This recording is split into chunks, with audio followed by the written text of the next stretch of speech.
नमस्कार दोस्तों, MPN academy में आप सभी का हार्दिक अभिनंदन है। प्रस्तुत है weekly current affairs test series. दोस्तों, इस वीडियो में हम लोग 16 से लेकर 23 जनवरी 2023 तक के समसामयिक घटनाक्रम पर आधारित 30 महत्वपूर्ण मल्टीपल चॉइस क्वेश्चंस को हिंदी और अंग्रेजी दोनों भाषाओं में व्याख्या के साथ हल करेंगे। दोस्तों, यदि आपने एमपीएन एकेडमी का टेलीग्राम पेज ज्वाइन नहीं किया है तो अभी तुरंत जाके ज्वाइन कीजिए। टेलीग्राम में सर्च कीजिए एमपीएन एकेडमी लिख करके, इस प्रकार से लोगो दिख जाएगा, वहां पर ज्वाइन कर लीजिए। क्या क्या मिलेगा आपको यहाँ पर? इंपॉर्टेंट अपडेट और न्यूज मिलेगी बीपीएससी एग्जाम से संबंधित। फ्री प्लानिंग और स्ट्रेटेजी की पीडीएफ आपको इसी टेलीग्राम पेज पर प्रोवाइड की जाती है। टॉपर्स के रिजल्ट जारी किए जाते हैं एमपीएन एकेडमी ऐप पर, जो टेस्ट सीरीज आयोजित की जाती है करंट अफेयर्स और स्टैटिक पोर्शन के। और इसके अलावा एमपीएन एकेडमी यूट्यूब चैनल के वीडियो अपडेट्स आपको मिलेंगे, तो इस पेज को अवश्य ज्वाइन कीजिए। पहला प्रश्न है, ऊंचे स्थानों पर व्यक्ति की सहन शक्ति का परीक्षण करने के लिए किस राज्य में सोल ऑफ स्टील चैलेंज शुरू किया गया है? Which state has launched the soul of steel challenge to test a person's endurance at high altitudes?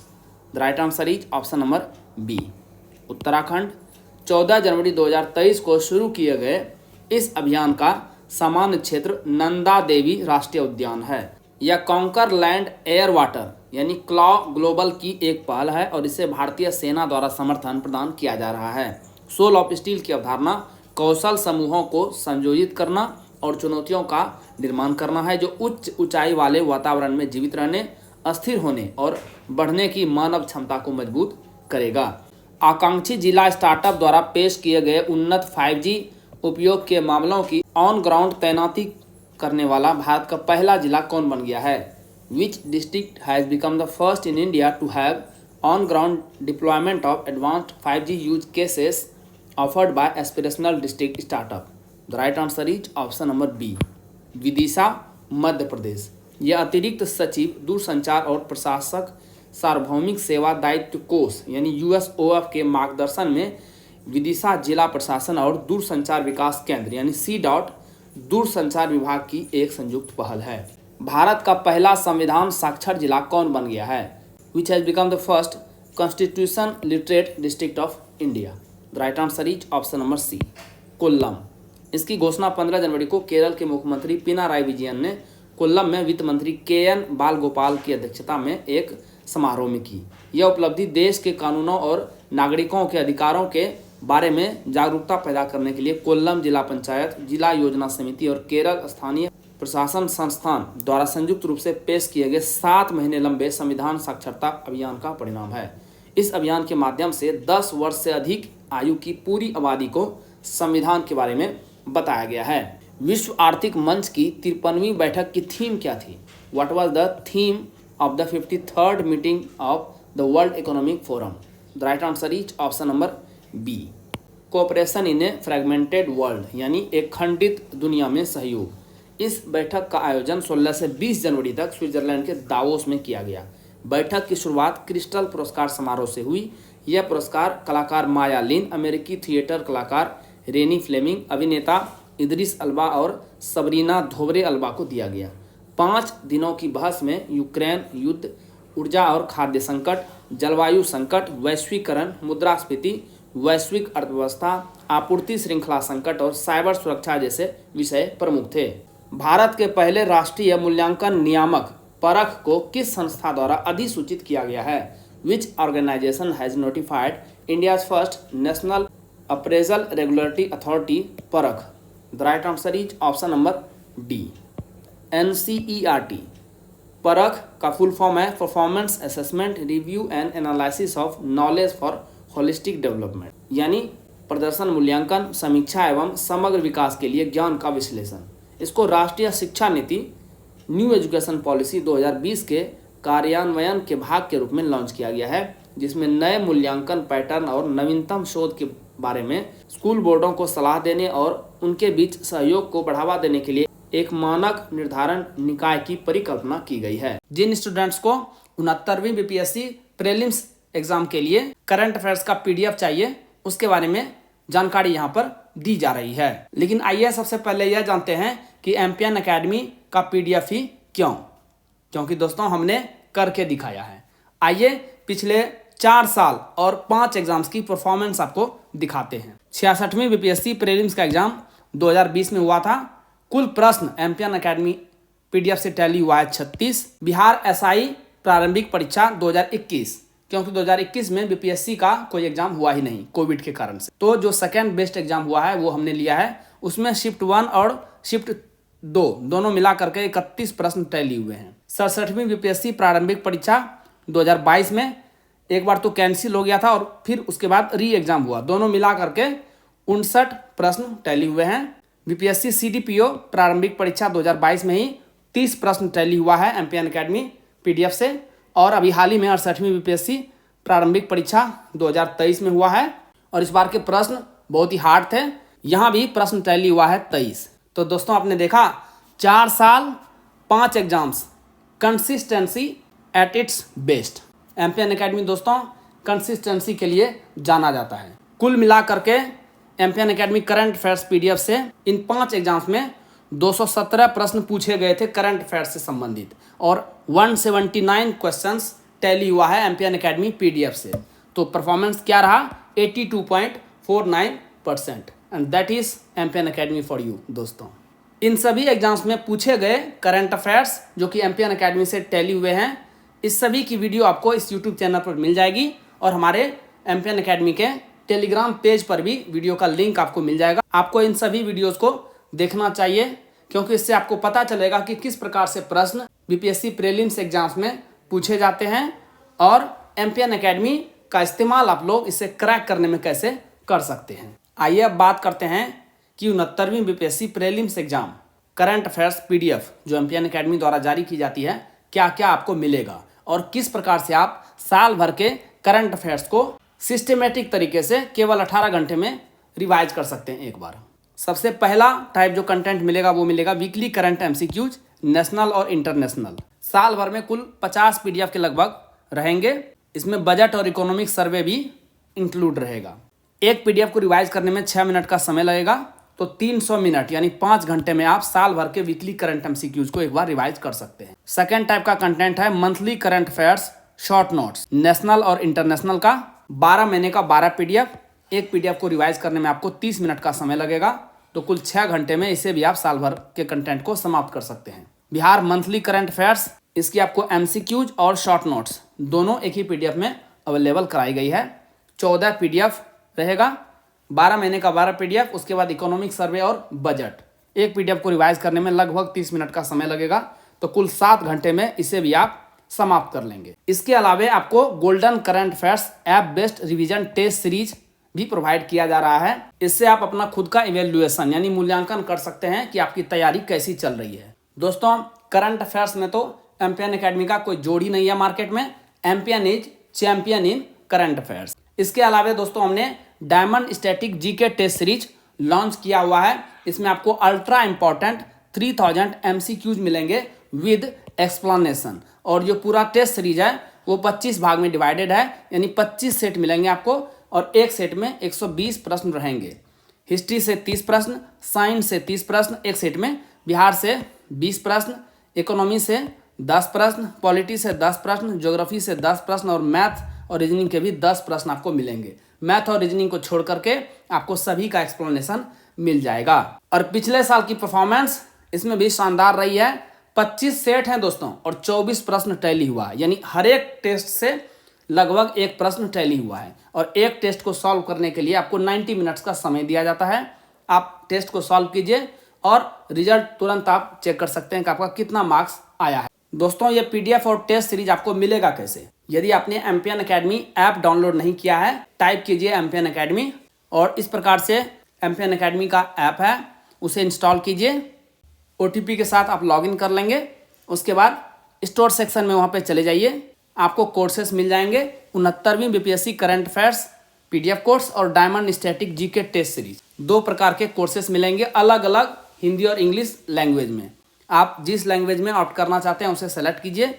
वहाँ पर पेमेंट का लिंक आपको मिल जाएगा। बहुत ही मामूली शुल्क पर ये सभी कंटेंट आपको प्रोवाइड किया जा रहा है। कोर्स के कंटेंट सेक्शन में सभी स्टडी मटेरियल और टेस्ट सीरीज आपको प्रोवाइड करा दी जाएगी। वर्ष 2023 का पहला music in the park cities Shruti Amrit का आयोजन किस शहर में किया गया? The first music in the park series Shruti Amrit of the year 2023 was organized in which city? The right answer is option number D, new Delhi, नई दिल्ली। स्पीक मैके ने संस्कृति मंत्रालय और नई दिल्ली नगर पालिका परिषद के सहयोग से इस कार्यक्रम का आयोजन किया। यह वर्ष 1977 में शुरू हुआ एक आंदोलन है और दुनिया भर के 850 से अधिक शहरों में इसकी शाखाएं हैं। यह युवाओं के बीच भारतीय शास्त्रीय संगीत और संस्कृति को बढ़ावा देने के लिए स्वैच्छिक युवा आंदोलन है जो भारतीय शास्त्रीय लोक संगीत तथा नृत्य, योग, ध्यान, शिल्प एवं कार्यक्रमों तथा कार्यशालाओं का आयोजन करके भारतीय संस्कृति व विश्व विरासत के मूर्त और अमूर्त पहलुओं को बढ़ावा देता है। भारत और किस देश के बीच द्विपक्षीय नौसैनिक अभ्यास वरुण का 21वां संस्करण पश्चिमी समुद्र तट पर शुरू हुआ? The 21st edition of the bilateral naval exercise Varun between India and which country began off the western seaboard? The right answer is option number A, France. यह 5 दिवसीय अभ्यास 16 से 22 जनवरी तक आयोजित किया गया। दोनों नौसेनाओं के बीच द्विपक्षीय अभ्यास का आरंभ वर्ष 1993 में हुआ था और इसे औपचारिक रूप से वर्ष 2001 में वरुण के रूप में चिन्हित किया गया और यह भारत फ्रांस के बीच रणनीतिक द्विपक्षीय संबंधों की पहचान है। भारत और फ्रांस के बीच में 2 और अभ्यास होते हैं, भारतीय सेना द्वारा शक्ति और भारतीय वायुसेना द्वारा गरुड़। हाल ही में चर्चा में रहा भीतरकनिका राष्ट्रीय उद्यान किस राज्य में स्थित है? In which state is the Bhitarkanika national park which was in the news recently? The right answer is option number A, Odisha. वार्षिक सरीसृप गणना के अनुसार उड़ीसा के केंद्रपाड़ा जिले में स्थित भीतरकनिका राष्ट्रीय उद्यान और इसके आसपास के क्षेत्रों के जल निकायों में खारे पानी के मगरमच्छों की आबादी में मामूली वृद्धि हुई है। वर्ष 2023 में की गई गिनती में वन अधिकारियों को मगरमच्छों की संख्या 1793 होने की पुष्टि हुई है। किस राज्य में स्थित कारखाने में भारत और रूस ने संयुक्त रूप से AK-203 राइफल्स का निर्माण शुरू कर दिया है? India and Russia have jointly started manufacturing AK-203 rifles at a factory located in which state? The right answer is option number D, Uttar Pradesh. रूस और भारत के बीच दिसंबर 2021 में 5,124 करोड़ रुपये में 6,01,427 असॉल्ट राइफल्स की खरीद के लिए अमेठी में कोरबा आयुध कारखाने के माध्यम से एक समझौता हुआ था। राष्ट्रीय सुरक्षा परिषद सचिवालय में उप राष्ट्रीय सुरक्षा सलाहकार के रूप में किसे नियुक्त किया गया है? Who has been appointed as the deputy national security advisor in the national security council secretariat? The right answer is option number D, Pankaj Kumar Singh. 17 जनवरी को BSF के सेवानिवृत्त DG पंकज कुमार सिंह को 2 साल की अवधि के लिए राष्ट्रीय सुरक्षा परिषद सचिवालय में उप राष्ट्रीय सुरक्षा सलाहकार नियुक्त किया गया है। ये 31 दिसंबर 2022 को BSF प्रमुख के पद से सेवानिवृत्त हुए थे। राजस्थान कैडर के 1988 बैच के IPS अधिकारी पंकज कुमार सिंह को पुनर्नियोजन अनुबंध पर नियुक्त किया गया है। प्रधानमंत्री नरेंद्र मोदी द्वारा संसद खेल महाकुंभ का उद्घाटन किस राज्य में किया गया? In which state was the Sansad Khel Mahakumbh inaugurated by prime minister Narendra Modi?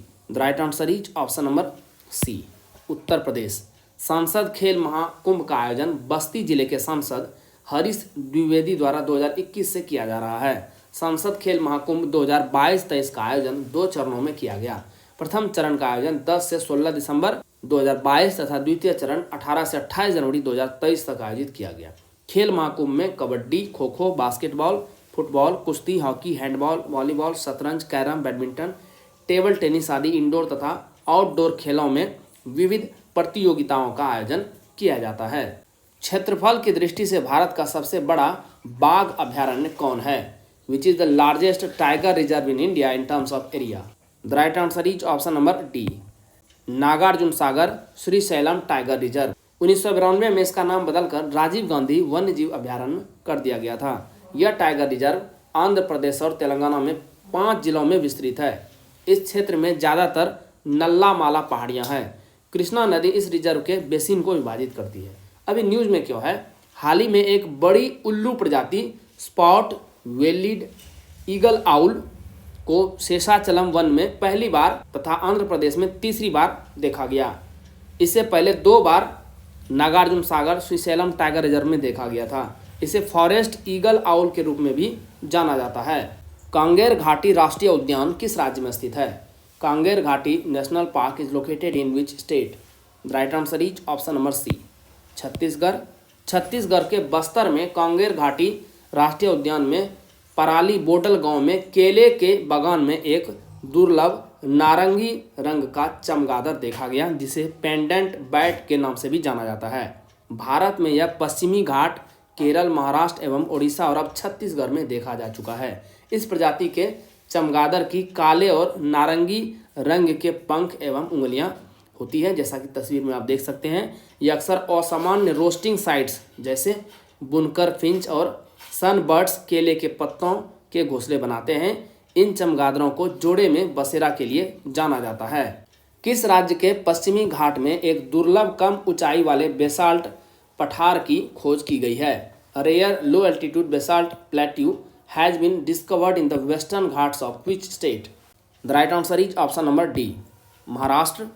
Doctor Mandar Datar के नेतृत्व में ARI की टीम के द्वारा ठाणे जिले के मंजरे गांव में इस दुर्लभ कम ऊंचाई वाले बेसाल्ट पठार की खोज की गई है। यह इस क्षेत्र में पहचाना जाने वाला चौथे प्रकार का पठार है तथा पिछले 3 उच्च तथा निम्न ऊंचाई वाले लेटराइट एवं उच्च ऊंचाई वाला बेसाल्ट पठार है। शोधकर्ताओं ने 24 परिवारों से संबंधित 76 पौधों की प्रजातियों को भी दर्ज किया। यह खोज जलवायु परिवर्तन का प्रजातियों के अस्तित्व पर होने वाले प्रभाव को समझने और विश्व भर में चट्टानी उभारों एवं इनके विशाल जैव विविधता के महत्व को संरक्षित करने की आवश्यकता के बारे में जागरूकता बढ़ाने में मदद कर सकती है। हाल ही में किस देश के भौतिकविदों द्वारा पहली बार पारे यानी मरकरी की अति चालकता के संबंध में सूक्ष्मता से जानकारी प्रदान की गई है? Recently for the first time the physicists of which country have provided precise information regarding the superconductivity of mercury? The right answer is option number A, Italy. L'Aquila विश्वविद्यालय के भौतिकविदों द्वारा अति चालकता की विशेषता से पूर्ण पहली सामग्री पारा थी, लेकिन शोधकर्ताओं को यह समझने में 111 वर्ष लग गए कि आखिर यह कैसे करता है। किसी प्रतिरोध के बिना विद्युत धारा को प्रवाहित करने की किसी पदार्थ की क्षमता को अति चालकता कहा जाता है। यह तब होता है जब किसी पदार्थ को क्रांतिक ताप यानी क्रिटिकल टेम्परेचर से नीचे ठंडा किया जाता है। बत्तख की एक दुर्लभ प्रजाति ग्रेटर स्कूप को किस राज्य में स्थित लोकतक झील में 94 वर्षों के अंतराल के बाद देखा गया है? Rare species of duck greater scaup has been sighted after a gap of 94 years at Loktak lake in which state? The right answer is option number C, Manipur. इसे स्थानीय रूप से सदांगमन के नाम से जाना जाता है। मणिपुर के विष्णुपुर जिले में लोकतक झील में देखा गया ग्रेटर स्कूप एक मध्यम आकार की गोता लगाने वाली बत्तख की प्रजाति है जो एनाटीडे वर्ग से संबंधित है। बत्तख की इस प्रजाति को मणिपुर के पक्षी विज्ञानी कुसुम जुगेश्वर और वन्यजीव खोजकर्ताओं द्वारा देखा गया है। ब्रिटिश काल के दौरान मणिपुर में ग्रेटर स्कूप के व्यापक रूप से बसेरा करने का कोई रिकॉर्ड नहीं है। हाइड्रोजन संचालित ट्रेन शुरू करने वाला एशिया का पहला और दुनिया का दूसरा देश कौन बन गया है? Which country has become the first in Asia and the second in the world to launch a hydrogen powered train? The right answer is option number A, चीन। सितंबर 2022 में हाइड्रोजन से चलने वाली ट्रेनों की शुरुआत करने वाला जर्मनी विश्व का पहला देश बना था। चीनी कंपनी CRRC कॉरपोरेशन लिमिटेड ने एक ऐसी ट्रेन बनाई है जिसकी अधिकतम गति 160 किलोमीटर प्रति घंटा है और यह बिना ईंधन भरे 600 किलोमीटर तक चल सकता है। वर्ष 2018 में फ्रांसीसी कंपनी एल्स्टॉम द्वारा विकसित German Coradia island serial train ने बिना ईंधन भरे 1175 किलोमीटर की दूरी तय की। रेल मंत्री अश्विनी वैष्णव के अनुसार भारत को दिसंबर 2023 तक अपनी पहली स्वदेशी हाइड्रोजन ट्रेनें मिलने की संभावना है। भारत की पहली हाइड्रोजन पावर ट्रेन का संचालन किस रेल मार्ग पर किए जाने की घोषणा की गई है? India's first hydrogen power train has been announced to be operational on which railway route? The right answer is option number A, कालका शिमला। इस ट्रेन का डिजाइन फाइनल हो चुका है। ट्रेन का संचालन green fuel clean fuel theme पर आधारित होगा। इस ट्रेन में वंदे भारत जैसी तमाम अत्याधुनिक सुविधाएं होंगी एवं ट्रेन में 7 कोच होंगे। कालका, बोग और शिमला में इसके हाइड्रोजन फ्यूल सेंटर भी बनाए जाएंगे। वर्ष 2008 में यूनेस्को ने कालका शिमला रेल मार्ग को वर्ल्ड हेरिटेज साइट का दर्जा प्रदान किया था। ग्रीन हाइड्रोजन जल के इलेक्ट्रोलिसिस द्वारा निर्मित होता है और इसमें कार्बन फुटप्रिंट कम होता है। राष्ट्रीय स्वास्थ्य प्राधिकरण आयुष्मान भारत डिजिटल मिशन का निदेशक किसे नियुक्त किया गया है? Who has been appointed as the director of national health agency Ayushman Bharat digital mission? The right answer is option number C, Praveen Sharma. 2005 batch के Indian defence service of engineers के अधिकारी प्रवीण शर्मा को स्वास्थ्य और परिवार कल्याण मंत्रालय के अंतर्गत 5 वर्ष की अवधि के लिए राष्ट्रीय स्वास्थ्य प्राधिकरण आयुष्मान भारत डिजिटल मिशन का निदेशक नियुक्त किया गया है। आयुष्मान भारत डिजिटल मिशन की शुरुआत 27 सितंबर 2021 को की गई थी। इसका उद्देश्य सभी भारतीय नागरिकों को अस्पतालों, बीमा फर्मों और आवश्यकता पड़ने पर इलेक्ट्रॉनिक रूप से स्वास्थ्य रिकॉर्ड तक पहुंचने में मदद हेतु डिजिटल स्वास्थ्य आईडी प्रदान करना है। मिस यूनिवर्स 2022 का खिताब किसने जीता है? Who has won the title of Miss Universe 2022? The right answer is option number D, R'Bonney Gabriel. 71वां मिस यूनिवर्स खिताब यूएसए की आर्बोनी ग्रेबियल ने अपने नाम किया। फर्स्ट रनर अप वेनेजुएला की अमेंडा दूदामेल और second runner up Dominican Republic की एंड्रीना मार्टिनेज रहीं। भारत की हरनाज संधू ने ग्रेबियल को मिस यूनिवर्स का ताज पहनाया। यह प्रतियोगिता अमेरिका के न्यू ऑरलियंस शहर में हुआ। इसमें दुनिया भर की 80 से ज़्यादा सुंदरियों ने हिस्सा लिया। भारत की दिविता राय टॉप 5 में भी जगह नहीं बना सकी। अगले 5 वर्षों 2023 से लेकर 2027 के लिए विमेंस आईपीएल के मीडिया राइट्स को किस कंपनी द्वारा हासिल किया गया है? Which company has acquired the media rights of the women's IPL for the next 5 years 2023 to 27? The right answer is option number B, Viacom 18। Viacom ने 951 करोड़ रुपए में मीडिया राइट्स टीवी और डिजिटल हासिल कर लिए हैं, जिसकी प्रति मैच मूल्य 7.09 करोड़ रुपए है। अगले 5 वर्षों में 5 टीमों के मिलाकर कुल 134 मैच कराए जाएंगे। इसके तहत पहले 3 वर्षों में प्रत्येक वर्ष 22 मैच आयोजित होंगे। बीसीसीआई ने पिछले वर्ष जून में आईपीएल मीडिया राइट्स का ऑक्शन किया था, जो रिकॉर्ड 48,390 करोड़ रुपए में बिका था। इस ऑक्शन में डिज्नी स्टार ने अगले 5 वर्षों के लिए 23,575 करोड़ रुपए में टीवी राइट्स हासिल किए थे। किसान पुष्पक योजना के तहत 150 गरुड़ कृषि किसान ड्रोन के वित्त पोषण के लिए यूनियन बैंक ऑफ इंडिया के साथ किस कंपनी ने समझौता किया है? Which company has tied up with Union Bank of India for financing 150 Garuda Krishi Kisan drone under Kisan Pushpak Yojana? The right answer is option number B, Garuda aerospace. Drone ऋण किसानों को कृषि उत्पादन के लिए भूमि रिकॉर्ड गतिविधियों के डिजिटलीकरण के साथ साथ उर्वरकों, रसायनों और कीटनाशकों के छिड़काव में सहायता करेगा। Agri infrastructure fund scheme 150 drone application को फंड करती है, जो किसानों की सहायता करेगी और 150 योग्य पायलटों को उद्यमी बनाने के लिए प्रशिक्षित करेगी। ब्रांड फाइनेंस द्वारा जारी ब्रांड गार्जियनशिप इंडेक्स 2023 में किस भारतीय ने विश्व स्तर पर दूसरा स्थान हासिल किया है? Which Indian has secured the second position globally in the brand guardianship index 2023 released by brand finance? The right answer is option number B, Mukesh Ambani. अमेरिकी टेक लीडर एनवीडिया के जेनसेंग हुआंग इस रैंकिंग में 83 बीजीआई स्कोर के साथ पहले स्थान पर है। मुकेश अंबानी को 81.7 का बीजीआई स्कोर मिला है और ये दूसरे स्थान पर हैं। ब्रांड गार्जियनशिप इंडेक्स उन सीईओ को ग्लोबल लेवल पर मान्यता देता है जो कर्मचारियों, निवेशकों सहित सभी हितधारकों और व्यापक समाज की जरूरतों को संतुलित करके व्यावसायिक मूल्य का निर्माण करते हैं। भारत की G20 अध्यक्षता के तहत पहली स्वास्थ्य कार्य समूह की बैठक कहां आयोजित की गई है? Where was the first health working group meeting held under the G20 chairmanship of India? The right answer is option number D, Thiruvananthapuram in Kerala. केंद्रीय स्वास्थ्य और परिवार कल्याण राज्य मंत्री भारती प्रवीण पवार ने 3 दिन की बैठक का उद्घाटन 18 जनवरी को किया। बैठक में 3 मुख्य प्राथमिकताओं, स्वास्थ्य आपात स्थितियों से बचाव और निपटने की तैयारी, औषधि क्षेत्र में सहयोग को मजबूत करना और सभी के लिए स्वास्थ्य सुविधा उपलब्ध कराने में सहायता के लिए डिजिटल स्वास्थ्य नवाचार पर चर्चा की गई। भारत का पहला 3x platform wind turbine generator WTG किस राज्य में स्थापित किया गया है? India's first 3x platform wind turbine generator WTG has been installed in which state? The right answer is option number C, Karnataka. ReNew Power द्वारा गडक कर्नाटक में स्थापित इस नए पवन टरबाइन जनरेटर का उपयोग देश की पहली राउंड द क्लॉक नवीकरणीय ऊर्जा परियोजना में किया जाएगा, जो पवन, सौर बैटरी और बैटरी ऊर्जा भंडारण प्रौद्योगिकी को संयोजित करता है। यह परियोजना सालाना 1 मिलियन यानी 10 लाख से अधिक परिवारों को बिजली प्रदान करेगा।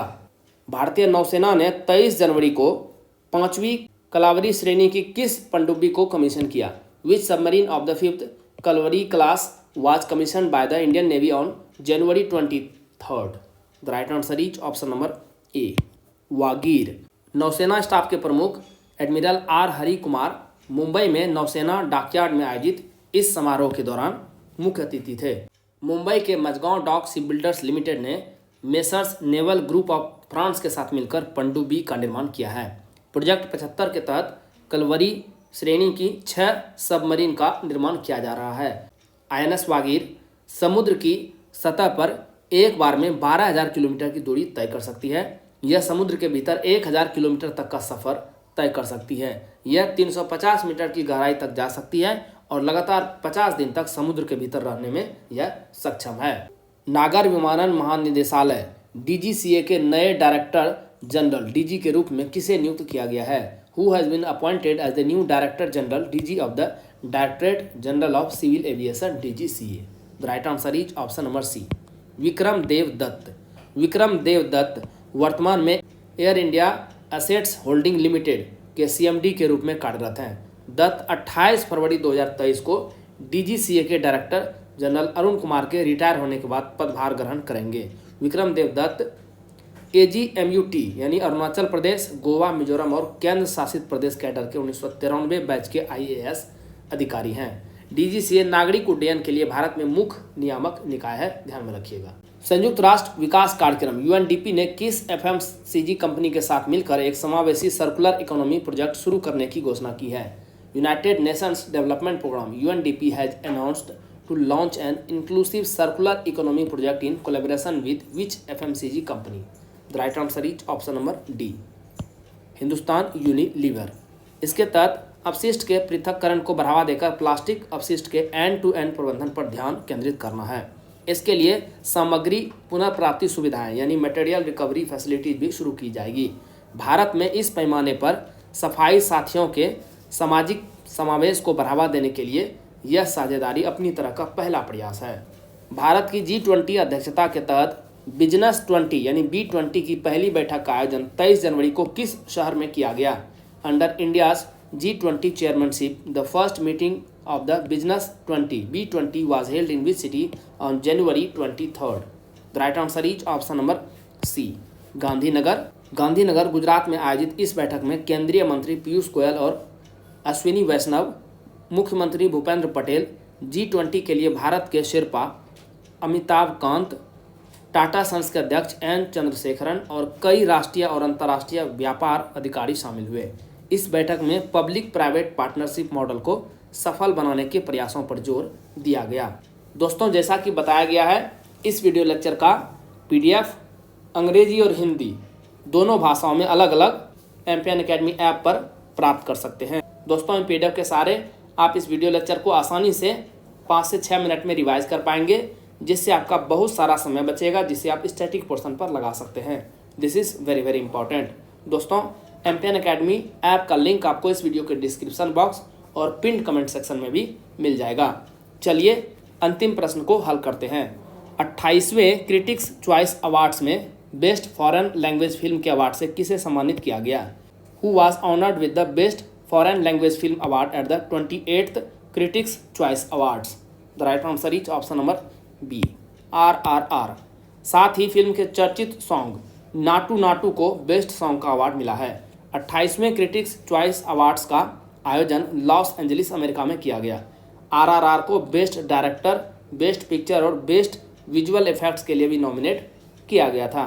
क्रिटिक्स चॉइस अवार्ड्स प्रतिवर्ष अमेरिकन कनाडाई क्रिटिक्स चॉइस एसोसिएशन द्वारा सिनेमैटिक उपलब्धि सिनेमा में विशेष योगदान के लिए दिया जाता है। दोस्तों, इसी के साथ साप्ताहिक करंट अफेयर्स टेस्ट सीरीज के इस संस्करण को समाप्त करने की आपसे इजाज़त चाहूँगा। वीडियो देखने के लिए बहुत बहुत धन्यवाद। Thank you very much. मिलते हैं अगले वीडियो में। All the best for your exam preparation.